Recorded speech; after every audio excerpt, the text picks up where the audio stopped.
1 மணி ராத்திரியில திருச்செந்தூர் கோயில்ல 1 மணிக்கு விஜய் வருவார்னு எப்படி தெரியும் அவனுக்கு?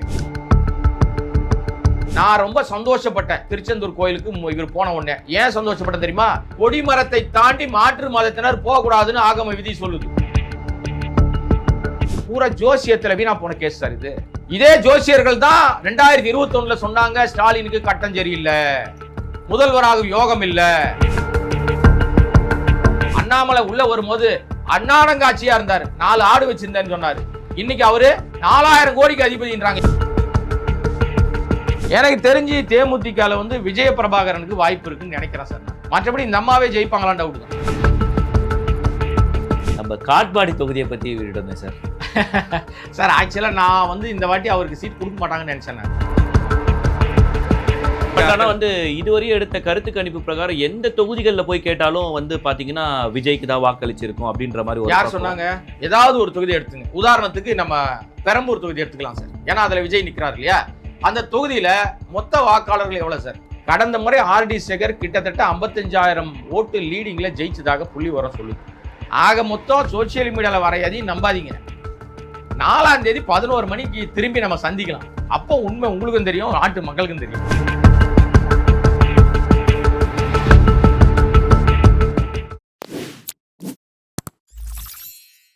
இதுவரையும் எடுத்த கருத்து கணிப்பு பிரகாரம் எந்த தொகுதிகளில் போய் கேட்டாலும் பாத்தீங்கன்னா விஜய்க்கு தான் வாக்களிச்சிருக்கும் அப்படின்ற மாதிரி. யார் சொன்னாங்க? வாக்களிச்சவர்களே. அது இல்லாம வெளியில சொல்லக்கூடிய முடியாத சில பேர் என்ன பண்றாங்க, அதை அவங்க அணிஞ்சிருக்கக்கூடிய உடையின் மூலமா நான் யாருக்கு ஓட்டு போட்டேன்னு தெரிஞ்சுக்கோங்க. சரி சார், எனக்கு ஒரு கணக்கு சொல்லுங்க சார். எனக்கு கணக்கு தெரியாது சார், நான் பெருசா படிக்கல சார். எனக்கு ஒரு கணக்கு சொல்லுங்களேன். ஒரு தொகுதி, நம்ம தமிழ்நாட்டில் 234 தொகுதி இருக்கு, கரெக்டுங்களா? இவர்கள்லாம் சொல்லுவாங்க 234 தொகுதி கிடையாது, 264 தொகுதிலாம் சொல்லிட்டு இருக்கிற ஆட்கள்லாம் தாவேக்கால இருக்காங்க. 234 தொகுதியில் ஏதாவது ஒரு தொகுதி எடுத்துங்க. உதாரணத்துக்கு நம்ம பெரம்பூர் தொகுதி எடுத்துக்கலாம் சார். ஏன்னா அதுல விஜய் நிக்கிறார் இல்லையா? அந்த தொகுதியில மொத்த வாக்காளர்கள் எவ்வளவு சார்? அப்ராக்சிமேட்டா சொல்லுங்க, எனக்கு கரெக்டா சொல்லல, நானே சொல்றேன். 2,22,000 பேர் 20,000 பேர் இருக்காங்கன்னு ஒரு புள்ளி விவரம் சொல்லுது. மொத்தமே வாக்களிக்க தகுதியான வாக்காளர்கள், சரிங்களா? இப்போ விஜய் வேட்புமனு தாக்கல் பண்ணிட்டு ஒரு பெரிய கூட்டம் போட்டாராங்க. அங்க எவ்வளவு பேர் வந்திருப்பான்னு நினைக்கிறீங்க? ஒரு 20,000, ஒரு 30,000, ஒரு 40,000, இல்ல 50,000 வந்திருப்பாங்களா? கிடையாது. இல்ல வந்திருப்பாங்கன்னு வச்சுங்க, அவங்க சந்தோஷப்பட்டோம், பரவாயில்ல, தப்பு இல்ல. விஜய் வேட்புமனு தாக்கல் பண்ணிட்ட பிறகு அங்கே நடந்த பிரச்சாரத்துல 50,000 பேர் வந்தார்கள் பெரம்பூருக்கு அப்படின்னா நம்புறேன். நீங்களும் நம்புங்க நான் சொல்றதை. ரைட், நம்புறீங்களா?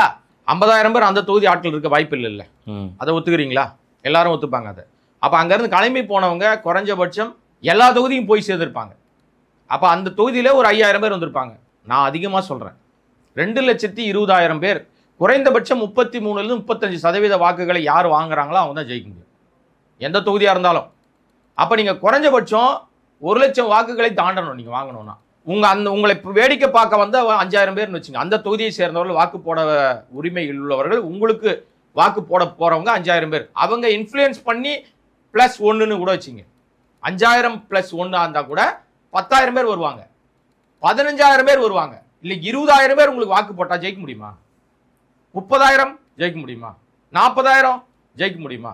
50,000 ஜெயிக்க முடியுமா? கடந்த முறை ஆர்டி சேகர் கிட்டத்தட்ட 55,000 ஓட்டு லீடிங்ல ஜெயிச்சதாக புள்ளி வரம் சொல்லுது. கடந்த தேர்தலில் அவர் இது 3வது முறையா நிற்கிறார். ஏற்கனவே 2 முறை ஜெயிச்சிருக்காரு. அந்த மக்களால் எல்லாருக்கும் தெரிஞ்சவர். விஜய் டஃப் கொடுப்பாரா அப்படின்னா, விஜய்க்கு ஓட்டே விழாதுன்னு நான் சொல்ல வரல. அது சொன்னா நான் முட்டாள். ஓட்டு விழும், வெற்றி பெறுகிற ஓட்டாக இருக்காது.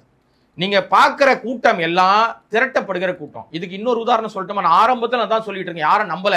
தன்னெழுச்சியா கூட்டம் வருது, தன்னெழுச்சியா வருதுன்னு ஏமாத்துறானுங்க. அது பூரா பொய். நேற்றைக்கு திருச்செந்தூர் போறார். எத்தனை மணிக்கு போறாரு? நள்ளிரவு போறார், 1 மணிக்கு போறார். சார், 1 மணிக்கு போறவர், நீங்க ரகசியமா 1 மணிக்கு போறீங்களே, அங்க ஒரு 1000 பேர் நிக்கிறானே திரண்டு, அவன் எப்படி சார் வந்தான்? 1 மணி ராத்திரியில திருச்செந்தூர் கோயில்ல 1 மணிக்கு விஜய் வருவார்னு எப்படி தெரியும் அவனுக்கு? அப்ப இன்ஃப்ளூயன்ஸ் பண்ணி நீங்க தூத்துக்குடியில சுத்தி இருக்கிற மாவட்டங்கள்ல, சுத்தி இருக்கிற நகரங்கள்ல இருந்து நீங்க ஆட்களை திரட்டி இருக்கீங்களா இல்லையா? ராத்திரி 1 மணிக்கு வந்து நிக்கிறான் சார். உன்னால உண்மையாவும் பக்தியா இருக்க துப்பு இல்லை உனக்கு. அங்கேயும் போய் உண்மையா பக்தியா போற பக்தர்களையும் நீ நாசம் பண்ற, அவர்களுக்கும் இடைஞ்சல் கொடுக்குற. இவன் அங்க போய் டிவிக்கேன்னு டிவி வித்துக்கிட்டு இருக்கான். அங்க போய் நீ முருகப்பெருமானை தானே வழிபட போயிருக்கிற, அங்க போய் டிவி விற்கிறதுக்கு என்ன வேலை இருக்கு உனக்கு? இதை விட கொடூரம் சொல்றேன், இவர் பாஜக ஆளுன்னு ஏன் தெரியுமா திரும்ப திரும்ப நம்ம அடையாளப்படுத்திட்டே இருக்கோம்? இவர் திருச்செந்தூர் கோயிலுக்கு போறார். யார் இவரு? ஜோசப் விஜய். திருச்செந்தூருக்கு போறார். தமிழ்நாடு மதச்சார்பின்மை மிக்க மாநிலம், ஒத்துக்கிறீங்களா? இங்க மதங்களுக்கு அப்பாற்பட்டு தான் எல்லாரும் மாமா மச்சானா பழகுவாங்க. நான் ரொம்ப சந்தோஷப்பட்டேன் திருச்செந்தூர் கோயிலுக்கு இவர் போன உடனே. ஏன் சந்தோஷப்பட்டேன் தெரியுமா? திருச்செந்தூர் முருகனை, தமிழ் கடவுள் முருகனை பார்க்கறதுக்கு கிறிஸ்தவரான ஜோசப் விஜய் போறார், மகிழ்ச்சி. சட்டையை கட்டிட்டு போறார், இன்னும் மகிழ்ச்சி. கூடவே ஒருத்தர் போறார், பாடிகார்டு, இஸ்லாமியர். அவர் இஸ்லாமியர் கூட போறார், இன்னும் மகிழ்ச்சி. எனக்கு ரொம்ப சந்தோஷம். ஆனா இது பாஜக ஆதரவு இல்லாம, பாஜக செல்ல குழந்தையா இல்லாம, கள்ள குழந்தையா இல்லாம, பாஜக சப்போர்ட் இல்லாம, விஜய் என்கிற ஜோசப் விஜய் ஒரு கிறிஸ்தவர் பாஜகவை கடுமையாக உண்மையாக எதிர்த்திருந்தால் உள்ள போயிருக்க முடியுமா? போயிருந்தா இந்நேரம் என்ன குதி குச்சிருப்பாங்க. ஜோசப் விஜய் அடையாளப்படுத்த நீங்களா நானா சார்? எச் ராஜா பாவம் உடம்பு செல்லாம் படுத்திருக்காரு, அவரை பத்தி நம்ம எதுவும் பேசக்கூடாது. இப்ப அடையாளப்படுத்தது அவரு தான். அப்ப பாஜகவுடைய அடிவருடி தான் நீ வெளிச்சம் போட்டு காட்டியாச்சா? இதை விட இன்னொரு கொடூரம், இஸ்லாமியர் அங்க போயிருக்காரு. ஏத்துக்கவே மாட்டாங்க ஆர்எஸ்எஸ் சங் பரிவார் கும்பலும் இஸ்லாமியர்களை. பாஜக அவர் எப்படி நீ உள்ள கருவறை வரைக்கும் வந்து அலோவ் பண்ணீங்க? கருவறைக்கு முன்னாடி நின்று எப்படி வந்து நீங்க வந்து வழிபட அனுமதிச்சீங்க? ஆகம விதின்னு ஒண்ணு இருக்குல்ல, உங்க ஆகம விதி. இந்து கடவுளுடைய எல்லா கோயில்களையும் ஒரு ஆகம விதி என்ன இருக்குன்னா அது உருவாக்கி வச்சிருக்கானுங்க.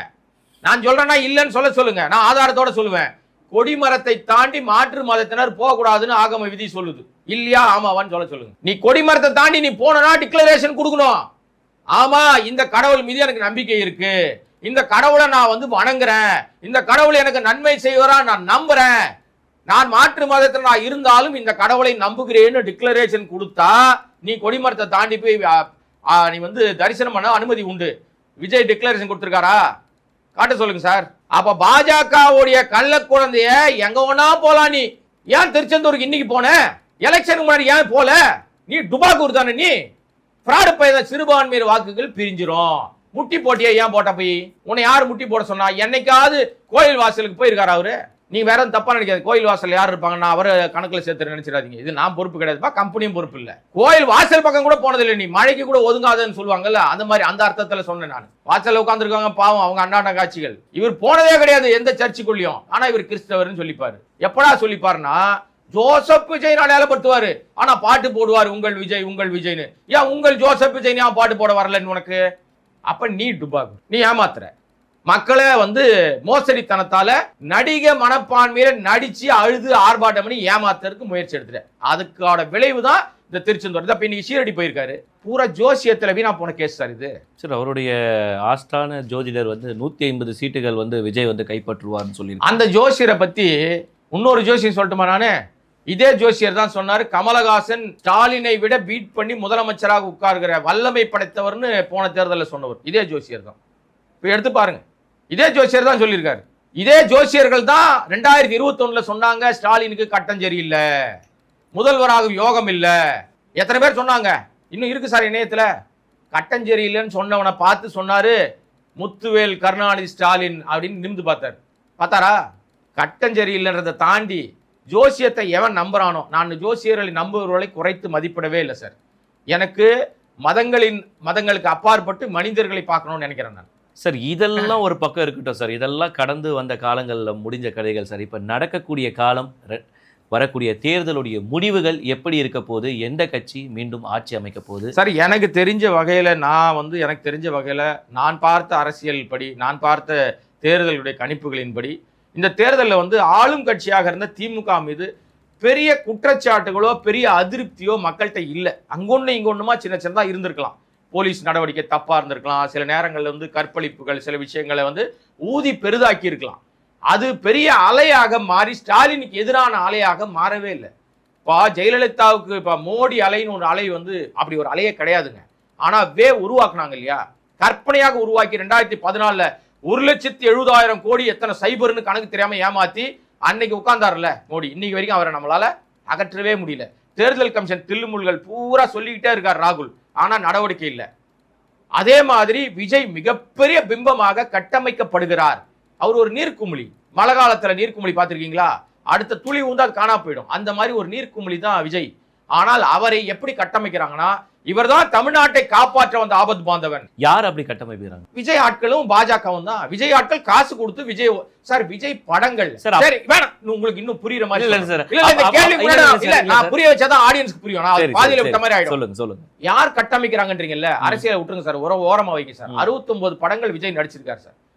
விஜயனுடைய 69 படத்துல தன்னை உச்ச நடிகராக எப்ப காமிக்க ஆரம்பிச்சாருன்னா சமீபத்தில் ஒரு 5-6 படங்கள்ல தான் காமிக்க ஆரம்பிச்சார்.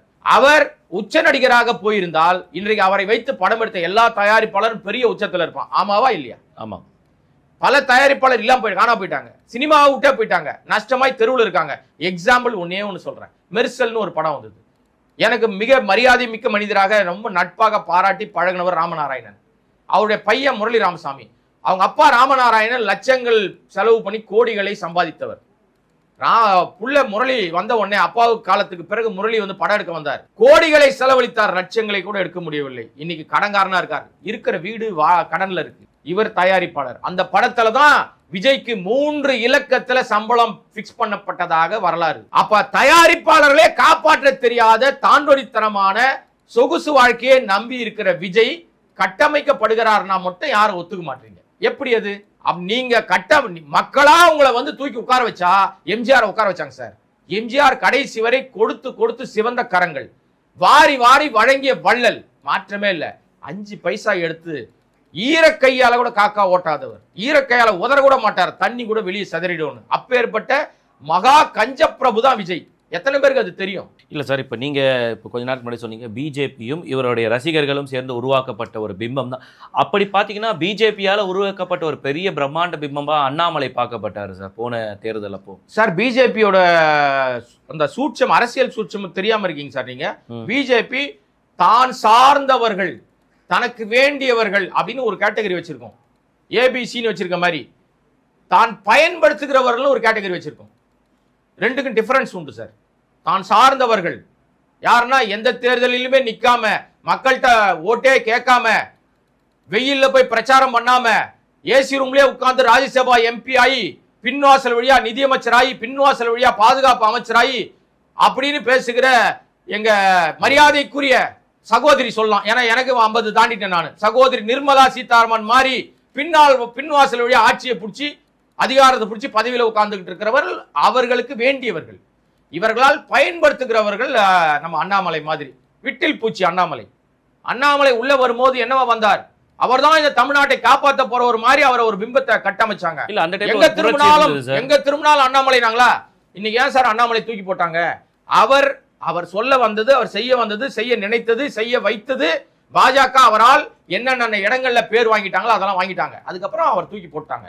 இன்றைக்கு அண்ணாமலை பாஜகவில் சேர்ந்ததுனால் வாழ்ந்திருக்கிறாரா வீணா போயிட்டாரானா? அண்ணாமலை பாஜகவில் வாழ்ந்திருக்கிறார். அண்ணாமலை உள்ள வரும்போது அண்ணாடங்காட்சியா இருந்தார். 4 ஆடு வச்சிருந்தேன்னு சொன்னாரு.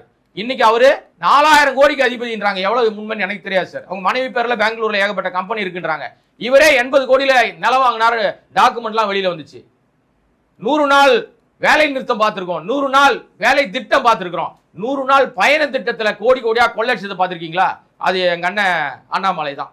ஆளெல்லாம் வச்சு வசூல் பண்ணாருன்னு நான் சொல்லல சார், அவங்க கட்சிக்காரர். அதனாலதான் அவரை தூக்கி விட்டாங்கன்றாங்க. ஆக நீங்க நினைக்கிற மாதிரி அண்ணாமலை ஏன் சார் வரலன்னா, அண்ணாமலை பாஜகவால் பயன்படுத்தப்படுகிறார். கருவேப்பிலை மாதிரி யூஸ் பண்ணா தூக்கி போட்டுருவாங்க. இதே நிலை தான் விஜய்க்கு. நாளைக்கு விஜயை பயன்படுத்துகிறார்கள், விஜய் வைத்து ஆதாயம் தேடுகிறார்கள். விஜய் எந்த காலத்திலும் அதிகாரத்தில் உட்கார வைக்க மாட்டார்கள். அதான் உண்மை சார். இப்போ எல்லாமே ஒரு பக்கம் இருக்கும் பொழுது யார் மீண்டும் ஆட்சி அமைப்பாங்கன்னு நீங்க நினைக்கிறீங்க சார்? சிம்பிளா அதுதான் சொல்ல வந்த அந்த கருத்து என்னன்னா, நீங்க வந்து திமுக மீது பெரிய அதிருப்தி இல்ல. அதிமுக ஏற்கனவே வந்து பல்வேறு சிக்கல்களை சந்தித்திருக்கிறது. ஆனாலும் ரெட்டலைக்குன்னு ஒரு கோர் ஓட்டு இருக்கு. ஆக மொத்தம் சோசியல் மீடியால வர எதையும் நம்பாதீங்க.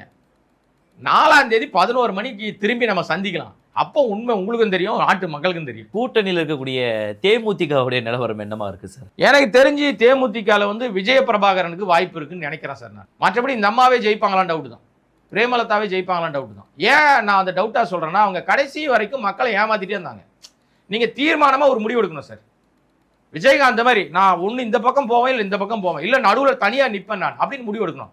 கடைசி நாள் வரைக்கும் போராடிக்கிட்டே இருந்தாங்க. நான் அங்க போவேன், நான் இங்க போவேன், நான் அங்க போவேன், அங்க பேசுறது, இங்க பேசுறது, இங்க பண்றது, அங்க பண்றது இருந்தாங்க. அது சோர்வடைஞ்சிட்டாங்க. அதன் வெளிப்பாடு நிச்சயமாக உள்ளடி வேலை நடந்திருக்கும். இதே நிலை தான் காங்கிரஸ்க்கும். அதை மட்டும் விட்டீங்க. காங்கிரஸ்க்கு இதே நிலை தான். காங்கிரஸ்லயும் பெருவாரியான ஆட்களுக்கு வந்து உள்ளடி வேலை நடந்திருக்கும். பெருமா ஜெயிக்கிறதுக்கு கொஞ்சம் கொஞ்சம் கம்மி தான் ஆகும். நம்ம காட்பாடி தொகுதியை பத்தி விடமே சார். சார் ஆக்சுவலாக நான் வந்து இந்த வாட்டி அவருக்கு சீட் கொடுக்க மாட்டாங்கன்னு நினைச்சேன் நான். ஏன்னா சமீபத்தில் தேர்தலுக்கு முன்னாடி தான் அவர் திடீர்னு கொஞ்சம் வலிக்கு வந்து உடல்ல அவர் அடிபட்டு இடுப்புல ஏதோ சின்ன நிறைய சர்ஜரிலாம் பண்ணதெல்லாம் சொன்னாங்க. ஆமா பண்ணாங்க. நான் அதனால அவர் சீட் கிடைக்காதுன்னு தான் நினைச்சேன். ஆனால் அவங்க பையனுக்கு கொடுக்குற மாதிரி இருந்துச்சு. ஆல்ரெடி அவங்க பையன் எம்பியா வர இருக்காரு. அவர் இல்லை இது எனக்கு கடைசி தேர்தல், நான் வந்து பதவியில் இருந்துட்டு தான் எதுவுமே எனக்கு நடக்கணுன்ற மாதிரி அவர் ஏதோ சொல்லிட்டாரு போல இருக்கு. அதனால கடந்த முறையே அவர் வந்து குறைவான வாக்கு சதவீதத்தில் ஜெயிச்சார். இன்னொரு விஷயம், ஜெயிக்க வைக்கப்பட்டாரா அப்படின்னு ஒரு கேள்வியும் இருக்கு. எஸ்ஐஆருக்கு எந்த பணியுமே செய்யாத தாவேக்கா முதல்வர் கனவுல இருக்காங்க. எஸ்ஐஆருக்கு எங்கேயாவது போய் மக்கள்கிட்ட ஓட்டு இன்னைக்கு நிறைய வாக்குகள் வீடியோ போடுறவங்க எல்லாரும் அண்ணனுக்காக வந்த விஜய் அண்ணனுக்கு ஓட்டு போறதுக்கு எனக்கு ஓட்டு இல்லைன்ட்டாங்க. அப்ப இத்தனை மாசமா எஸ்ஐஆரை பத்தி சொல்லிக்கிட்டே இருக்காங்களே, தேர்தல் கமிஷன் சொல்லிக்கிட்டே இருக்க, அடிப்படையில் அறிவே வேணாமா உங்களுக்கு?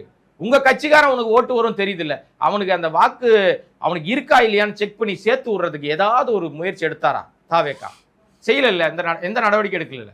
அதனால தான் நான் சொல்றேன், அனுபவம் இல்லாதவர்கள் கையில நம்ம அதிகாரத்தை தருவது வந்து ஆபத்தான போக்கு. குரங்கு கையில பூமாலை கொடுத்தா என்ன ஆகும்? பிச்சு போட்டுரும், அவ்வளவுதான். ரொம்ப ஒரு பரபரப்பாக விறுவிறுப்பாக ஒரு அரசியல் களமே நடந்து முடிஞ்ச மாதிரி இருக்குது சார். கண்டிப்பாக சந்திப்போம் சார். சந்தித்து இன்னும் பல விஷயங்களை பற்றி பேசுவோம் சார். நன்றி சார்.